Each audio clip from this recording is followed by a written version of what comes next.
that picture you talked about.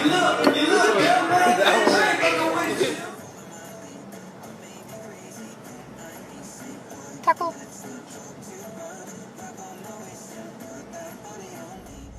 What is going on, YouTube? It's been a minute.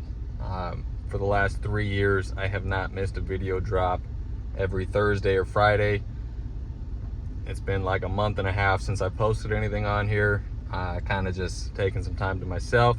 Haven't really been doing much on the bikes, but I wanted to talk a little bit about what today is. It is February 7th, 2024. Today marks 5 years of the last time that I went out drinking.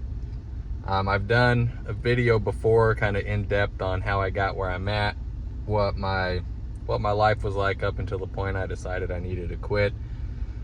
But I don't know, it's kind of a victory, kind of a few different things for me. One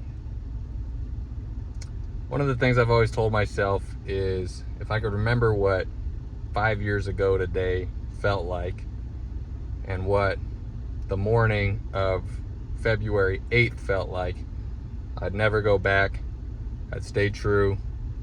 I could make it. I could handle it. Because in the beginning, I really didn't think I could make it 90 days. Here I am coming up on 5 years. But a little bit of what I'm going to talk about. I don't got anything to hide from you guys. I don't got anything to hide from myself or anyone for that fact. This year, the last, 4 or 5 months, has probably been the hardest part of the last 5 years. Like, I've been closer to throwing in the towel, falling off the wagon, whatever you want to call it, in the last 3, 4, 5 months than I have in the entire 5 years. And I always told myself, when I started out doing this, I didn't go to meetings. I didn't go to any group things. I didn't go to counseling. I didn't do anything like that. But I told myself if I needed it, I would do it. And luckily with the support group that I got a lot of guys that have got a lot of time under their belt that I work with. They listen, they understand, they offer help. I mean, it's a solid group of guys to be around for what I want to accomplish in life. And I talked to them about it. Talked to them about some of the struggles, talked to them about some of the reasons, talked to them just about a little bit about everything. They don't need to know everything. There's some things about my life that some people just don't need to know about, and it's going to stay where it needs to stay. But the point that I'm getting to is you can do it. I'm doing it. A lot of people are doing it. If you're burnt out, talk to somebody. Be honest with yourself, right? I never follow the 12 steps or anything like that, but the first step is admitting, right?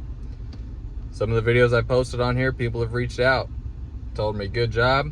I like hearing about how much time you got, how far you're in. I don't care if it's 3 days. I don't care if it's 30 years. Congratulations. I know what that feeling is like, to be burnt out, ran down, exhausted, just completely over it.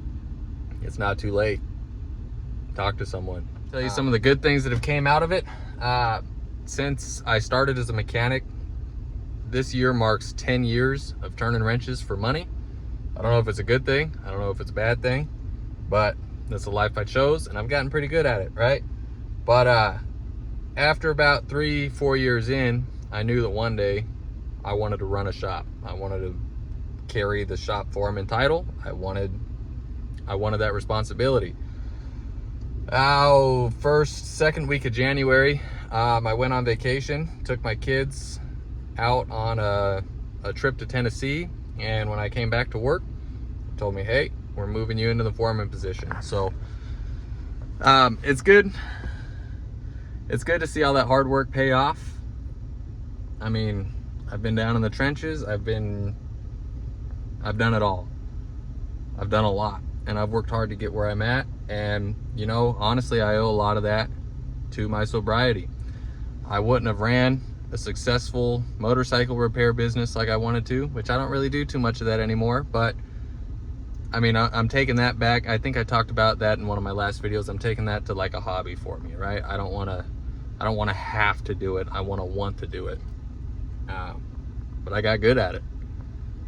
I moved across the country, hired on with a company that appreciates me, that sees my value, that compensates me for those things, that offers me opportunities, gives me training, puts me in the positions I want to be in. It feels good. And I would say I owe all of that to being sober. I mean, a lot of it comes to my dedication, to you know, my drive to go do those things, but it all kind of ties in, because you take one of those off, you take the drive out of it, that thing teeter-totters. Now you're out of balance. Take the sobriety out of it, I'm out of balance. My priorities are back all over the place. So thank you guys for following along. I do have a couple bikes scheduled to come in, kind of just waiting. Like I said, I'm just kind of just getting myself back on track, back to being level-headed and where I need to be in life, in order to put my focus into doing some of my hobbies and other things like that. And we're just getting back to that point. I don't want to speak too soon. We've had a couple warm weeks here in the Midwest, almost warm enough to get on the bike. As soon as all this salt is washed off the road, it's back to riding, back to wrenching, back to having a good time. But if one of you guys out there needs some help, needs someone to talk to, get a hold of me. I'll offer you my email. If you're cool enough, I'll give you my phone number. You wouldn't believe when people on the internet had access to my phone numbers. I was getting calls from all across the country on, hey man, can you help me fix this on my bike? No, not doing that.